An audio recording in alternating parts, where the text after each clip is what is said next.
Hello students, कैसे हैं आप लोग। उम्मीद करती हूँ कि आप लोग सब ठीक है, सुरक्षित है और घर पर ही है। हमने क्लास शुरू कर दी है और आशा करती हूँ कि पहले जो कविता हम लोगों ने पढ़ी, दिन जल्दी जल्दी ढलता है, वो आप लोगों को समझ में आ गया होगा। आज हम दूसरी कविता पढ़ने के लिए जा रहे हैं। ये जो दूसरी कविता है वो कुंवर नारायण जी की कविता है और कविता का नाम है कविता के बहाने। तो पहले हम लोग कुंवर नारायण जी के बारे में थोड़ा जान लेते हैं। कुंवर नारायण जी का जन्म 19 सितंबर सन 1927 में उत्तर प्रदेश में हुआ था। 19 सितंबर 1927। उनकी कुछ प्रमुख रचनाएं हैं चक्रव्यूह, परिवेश, हम तुम, अपने सामने, कोई दूसरा नहीं, इन दिनों, आत्मजयी, आकारों के आसपास, आज और आज से पहले, मेरे साक्षात्कार इत्यादि। उनको बहुत सारी पुरस्कार भी प्राप्त हुई थी, जैसे कि साहित्य अकादमी पुरस्कार, कुमारन आशान पुरस्कार, व्यास सम्मान, प्रेमचंद पुरस्कार, लोहिया सम्मान, कबीर सम्मान और ज्ञानपीठ पुरस्कार। तो इससे एक बात स्पष्ट हो जाते हैं कि कुंवर नारायण जी की कविता, कुंवर नारायण जी की साहित्य कितने विख्यात थे। उनकी एक रचना संग्रह का नाम है इन दिनों, और हमें जो कविता मिली है इसे इन दिनों से ही लिया गया है। कविता के बहाने एक ऐसी कविता है जिसके द्वारा कवि ने ये दिखाने के लिए कोशिश की है कि प्रकृति से कोई लड़ तो नहीं सकती, प्रकृति असीम शक्ति संपन्न है, प्रकृति से आगे कोई नहीं है। लेकिन हाँ, कविता जरूर है, कविता भी उनके साथ टक्कर दे सकते हैं। कभी कभी वो चिंतित हो जाते हैं आज का जो समय है उसे लेकर, क्योंकि आजकल यांत्रिकता का युग है। ये जो टेक्नोलॉजी का ये जो समय है, इनमें साहित्य जैसे खो सी जा रही है, लोगों के अनुभव जैसे मर जा रहे हैं। सब लोग आजकल प्रैक्टिकल हो रहे हैं, तो कवि चिंतित हो जाते हैं और उसे लगता है कि आज का जो समय है, कविता अपना वजूद जैसे खो रहे हैं। शक है कि उन्हें यांत्रिकता के दबाव से कविता का जो अस्तित्व है वो रहेगा ही नहीं। लेकिन फिर वो सोचते हैं कि नहीं, ऐसा नहीं हो सकता, क्योंकि कविता की बहुत सारी संभावनाएं हैं जो एक बार फिर से सोचकर देखने के लिए हमें प्रेरित करते हैं कि नहीं, चाहे कुछ भी हो जाए, चाहे ज़माना कितना ही आगे ना बढ़ जाए, जो कविता है वो हमेशा जिंदा रहेंगे। जिंदा कैसे रह सकते हैं? क्योंकि लोग जिंदा है, लोगों की मानसिकता जिंदा है, लोगों के हृदय है। तो जब तक हृदय है, लोगों के मन में जब तक अनुभव होते हैं, तब तक कविता जिंदा रहेंगे। तो आइए हम लोग कविता को देखते हैं। कविता के बहाने। कविता एक उड़ान है चिड़िया के बहाने, कविता की उड़ान भला चिड़िया क्या जाने। बाहर भीतर इस घर उस घर, कविता के पंख लगा उड़ने के माने, चिड़िया क्या जाने। कवि कहते हैं कि कविता एक उड़ान है, कविता उड़ान भरते हैं। किस तरह से भरते हैं? जिस तरह से चिड़िया उड़ान भरते हैं, चिड़िया आसमान पर उड़ते हैं अपने पंखों के द्वारा, ठीक उसी तरह से कविता भी उड़ते हैं। तो अभी कविता कैसे उड़ सकते हैं? उसके तो कोई पंख नहीं होते हैं, वो कैसे उड़ सकते हैं? तो असल में चिड़िया के पंख होते हैं, उसको प्रकृति ने ये दिया है और उसका वो फ़ायदा उठाते हैं। वो जब चाहे जैसे चाहे वो उड़ सकते हैं। लेकिन कविता के पंख कहाँ हैं? तो कवि ऐसा कहते हैं कि नहीं, कविता के भी पंख होते हैं, और वो पंख होते हैं उस कविता में निहित जो भाव है, जो शब्दावली है, जो भाषिक सौंदर्य है, उनमें मार्मिक जो भावधारा है, दार्शनिकता है, वो जो भाव कविता में निहित है वही एक पंख का आकार ले लेते हैं और उसी पंखों के माध्यम से कविता उड़ते हैं। कविता की उड़ान भला चिड़िया क्या जाने, बाहर भीतर इस घर उस घर। कविता भी उड़ते हैं, चिड़िया भी उड़ते हैं, लेकिन कविता किस सीमा तक उड़ सकते हैं उसका भनक भी चिड़िया को नहीं लगती। चिड़िया ये कभी नहीं जान पाएंगे या जान पाती है कि कविता कहाँ तक उड़ सकते हैं, क्योंकि चिड़िया का जो उड़ान है वो सीमित होते हैं, क्योंकि चिड़िया की जो जीवन काल है वही सीमित होते हैं। एक दिन जन्म होते हैं, एक दिन मर जाते हैं। तो इससे साफ जाहिर होते हैं कि चिड़िया का जो उड़ान है वो भी सीमाबद्ध है। वो कहाँ तक उड़ेंगे? एक क्षेत्र से दूसरे क्षेत्र तक, एक घर से दूसरे घर तक, दूसरे घर से तीसरे घर तक, और कहाँ तक उड़ सकते हैं? यहाँ तक कि एक देश से दूसरे देश तक। लेकिन इस पृथ्वी को छोड़कर तो बाहर कहीं उड़ नहीं सकते हैं। तो इससे पता चल जाता है कि चिड़िया की जो उड़ान है वो सीमित होते हैं, लेकिन कविता की उड़ान असीमित होते हैं। कविता जब चाहे जैसे चाहे उड़ सकते हैं। क्यों उड़ सकते हैं?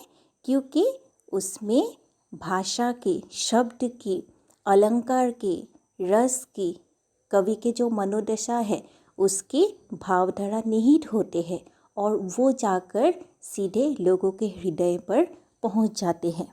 और जो हृदय में पहुंच जाते हैं, जो कविता को बार बार पाठ करते हैं, तो मान लो कविता की उड़ान उतना ही बढ़ते ही जाते हैं। अगर ऐसा नहीं होता तो आज हम लोग रामायण महाभारत को नहीं जानते। अगर ऐसा नहीं होता तो आज हम लोग सूरदास तुलसीदास जी को हम लोग पहचान ही नहीं पाते। कितने दिनों पहले, कितने सालों से पहले ये सब कुछ रचना हो गए हैं, लेकिन हम आज भी उसको पढ़ रहे हैं। क्यों पढ़ रहे हैं? क्योंकि कविता की जो उड़ान है वो असीमित है, वो लगातार उड़ते ही जा रहे हैं और उड़ते उड़ते मानो यहाँ तक पहुँच गए हैं। तो कवि ने ये सही कहा है, सही में कहा है कि जो कविता की जो उड़ान है वो चिड़िया से बेहतर है, चिड़ियों से बहुत ज़्यादा उड़ सकते हैं। कविता एक खिलना है फूलों के बहाने, कविता का खिलना भला फूल क्या जाने, बाहर भीतर इस घर उस घर, बिना मुरझाए महकने के माने, फूल क्या जाने। ठीक उसी तरह से कवि कहते हैं कि कविता भी खिलते हैं। जिस तरह से प्रकृति के दो अनुपम उपादान हैं, पक्षी और फूल, इनमें से पक्षी के साथ तुलना करके कवि ने कविता को श्रेष्ठ मान लिया है। ठीक उसी तरह से जो अन्य उपादान है फूल, उनके साथ भी कवि ने तुलना की है और उसने युक्ति से इस बात को साबित कर दिया है कि फूल से भी ज़्यादा श्रेष्ठ कविता ही है। जिस तरह से फूल खिलते हैं, उसके सुगंध चारों तरफ फैल जाते हैं। फूल खिलने से सबके दिलों में खुशियाँ भर जाती है। ठीक उसी तरह से एक कविता सृजन होने के बाद उनमें निहित जो रस है वो चारों तरफ फैल जाते हैं। जो भी कविता को पढ़ते हैं, जो भी कविता को सुनते हैं, तो उनमें निहित जो रस होते हैं उनमें एकाकार हो जाता है, मानो वो भी खिलने लगते हैं। लेकिन फूल, कविता का खिलना भला फूल क्या जाने।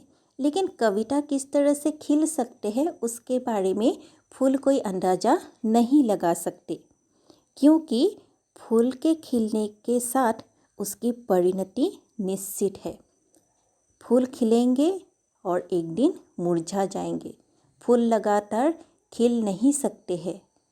एक दिन, 2 दिन, 10 दिन, 1 महीना, 2 महीना, उसके बाद फूल मुरझाए जाएंगे। तो जो फूल होते हैं तो वो तो सीमित हो जाते हैं। तो वो कैसे जानेंगे कि कविता कितने दिनों तक खिल सकते हैं? बाहर भीतर इस घर उस घर, बिना मुरझाए महकने के माने फूल क्या जाने। फूल कहीं भी खिल सकते हैं, वो बाहर भीतर इस घर उस घर हर कहीं खिल सकते हैं, लेकिन हाँ, वो हमेशा के लिए खिल नहीं सकते हैं। वो एक ना एक दिन उसको मुरझाना पड़ेगा, उनकी परिणति निश्चित है, वो ख़त्म हो जाएंगे। लेकिन कविता जब खिलते हैं तो बाहर भीतर इस घर उस घर मतलब हर क्षेत्र में वो विराजमान हो जाते हैं। कविता को जितना लोग पढ़ेंगे, जितना उनको अनुभव करेंगे, उतना ही उसकी जो सुगंध है वो चारों तरफ फैलते ही जाएंगे, वो कभी ख़त्म ही नहीं होंगे। कविता एक खेल है बच्चों के बहाने, बाहर भीतर यह घर वो घर, सब घर एक कर देने के माने बच्चा ही जाने। तो कवि ने कहा है कि ये जो कविता है वो ना चिड़िया हो सकते हैं, ना उसका सामना फूल कर सकते हैं, ना कोई पक्षी कर सकते हैं। चिड़िया और फूल एक घर एक क्षेत्र से दूसरे क्षेत्र से जा सकते हैं, लेकिन हर उन दोनों का ही एक ना एक सीमा होते हैं, लेकिन कविता असीमित होते हैं। तो कवि ने ये जो कविता की उड़ान है, कविता की जो ये खिलना है, कविता की जो सीमा है, वो किसके साथ तुलना कर रहे हैं? बच्चों के साथ। बच्चा ऐसा क्यों किया है कवि ने? क्योंकि एक बच्चा निष्कलुक होता है। एक जो छोटा बच्चा होता है, जन्म होते तो चारों तरफ खुशियाँ फैल जाती है। एक बच्चे के मन में कोई भी भेदभाव नहीं होता, वो हर कहीं विराजमान हो जाते, उनकी हंसी से, उनकी मुस्कान से चारों तरफ खुशियाँ बिखर जाते हैं। और बच्चे जब खेलते हैं, बच्चे की वो जो खेलने की उपकरण है वो असीम होते हैं, अनलिमिटेड होते हैं। सबसे पहले बच्चे के सपने असीम होते हैं। बच्चे बहुत ज़्यादा सपने देखते हैं, उनके जो सपना होता है उसका कोई मतलब पार ही नहीं है, वो सीमाहीन है, वो सपने देखते ही रहते हैं। साथ साथ वो जब खेलते हैं, वो जो आनंद लेते हैं, तब उनके खेल में किसी प्रकार की सीमा का कोई स्थान नहीं होता है। ठीक उसी तरह से कविता भी शब्दों का खेल है, और शब्दों के इस खेल में जड़, चेतन, अतीत, वर्तमान और भविष्य सभी उपकरण मात्र है। मतलब बच्चा जब खेलते हैं, ना उसको छोटा बड़ा पता होता है, ना उसको अमीर गरीब पता होते हैं, उसके मन में कोई भी भेदभाव नहीं होता है। उनके मन में जो होते हैं वो सीधे रूप से प्रकट कर देते हैं। उनमें कोई पाप नहीं होते, उनमें कोई बनावटी नहीं होते हैं। उनके जो बच्चों की जो बिहेवियर है, उनका जो व्यवहार है, वो सीधे सामने वाले को अफेक्ट करते, प्रभावित करते, जो है वही दिखाते हैं। और उसी तरह से कविता में भी जो भाव निहित है, वो ऐसा नहीं कि हर किसी के लिए वो भाव अलग अलग है। कविता में जो भाव निहित है, कवि जिस बात को बोलना चाहते हैं, वो हर किसी के लिए एक ही होगा। ऐसा नहीं कि ये कविता मैंने पढ़ा है, मेरे लिए भाव ये है, आपने पढ़ा है, आपके लिए इसका कोई अलग अर्थ निकलेगा, किसी दूसरे ने पढ़ा है, उसका कोई अलग अर्थ निकलेगा। ऐसा कुछ भी नहीं है। जो साहित्य होते हैं, जो एक बार सृजन हो जाते हैं, उसमें निहित जो रस है वो सबके लिए बराबर होते हैं। जिस तरह से बच्चों के लिए हर एक बराबर होते हैं, उसको सिर्फ आनंद लेना है, उसके मन में कुछ भी नहीं होते, कोई भी कपटता नहीं होते हैं, निष्कलुक होते हैं, निष्पाप होते हैं। ठीक उसी तरह से कविता में भी क्या होते हैं, कोई भी अलग अलग भाव उनमें नहीं होते हैं। बच्चे सबसे सुंदर होते हैं, उनके विचारों से संसार में क्या परिवर्तन हो सकता है वो खुद भी नहीं सकते। एक जो छोटा बच्चा है वो आगे जाकर क्या करेंगे, उनके सोच विचार किस तरह से दूसरे को प्रभावित करेंगे, वो बच्चा खुद भी नहीं जानते हैं। लेकिन हाँ, सब कुछ एकाकार कर देने की क्षमता वो रखते हैं। शत्रु भी मित्र में बदल जाते हैं जब बच्चे को देखते हैं। ठीक उसी तरह से कविता भी जब सृजन होते हैं, वो नहीं जानते कि उनके जो प्रभाव है वो कहाँ तक विराजमान होंगे, कब तक वो रहेंगे। शायद इसीलिए आज भी हमने बाकी जो ये पुराने हम लोगों के जो कवि है, साहित्यिक है, उन लोगों को बार बार पढ़ने के लिए हम लोगों को अवसर मिल रहे हैं। अगर वो चिड़िया या फूल जैसा होता तो वो कब का ख़त्म हो जाता। असल में कवि ने इस कविता के बहाने, कविता के द्वारा हमें ये एहसास दिलाने के लिए कोशिश की है कि जहाँ कहीं रचनात्मक ऊर्जा होगी वहाँ सीमाओं के बंधन खुद ब खुद टूट जाते हैं। जहाँ कहीं रचनात्मक ऊर्जा होगी वहाँ सीमाओं के बंधन खुद ब खुद टूट जाते हैं। वो चाहे घर की सीमा हो, भाषा की सीमा हो या फिर समय की ही क्यों ना हो। समझ में आ रहे हैं आप लोगों को? रचनात्मक ऊर्जा मतलब इस प्रकार से कविता को रचना की गई है, इस तरह से भाषा के व्यवहार की गई है कि उनमें से एक ऊर्जा, एक शक्ति मिलती है पढ़ने वाले को, सुनने वाले को। और उसी शक्ति में इतना ज़्यादा मतलब उनमें वो शक्ति सीमित होते हैं, इतना ज़्यादा ऊर्जा उसमें होते हैं कि जो बाधाएं हैं, अलग अलग प्रकार के बाधा, चाहे वो भाषा की हो, घर की हो या फिर समय की ही क्यों ना हो, सब कुछ तोड़ सकते हैं। उदाहरण स्वरूप आज हम लोगों के भारतवर्ष के जो एपिक है, महाकाव्य है, रामायण महाभारत, पृथ्वी के लगभग हर भाषा में वो अनुदित हो गए हैं। ठीक उसी तरह से इलियड ओडिसी जो है ग्रीक के, वो भी हम लोग अभी पढ़ रहे हैं।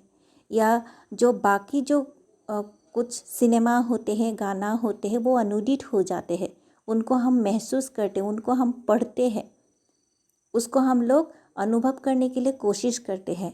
इसीलिए कोई अलग भाषा ही क्यों ना हो, अलग संस्कृति ही क्यों ना हो, अलग समाज ही क्यों ना हो, उसको हम लोग एडॉप्ट करते हैं, उसको हम लोग लेते हैं, समझने के लिए कोशिश करते हैं।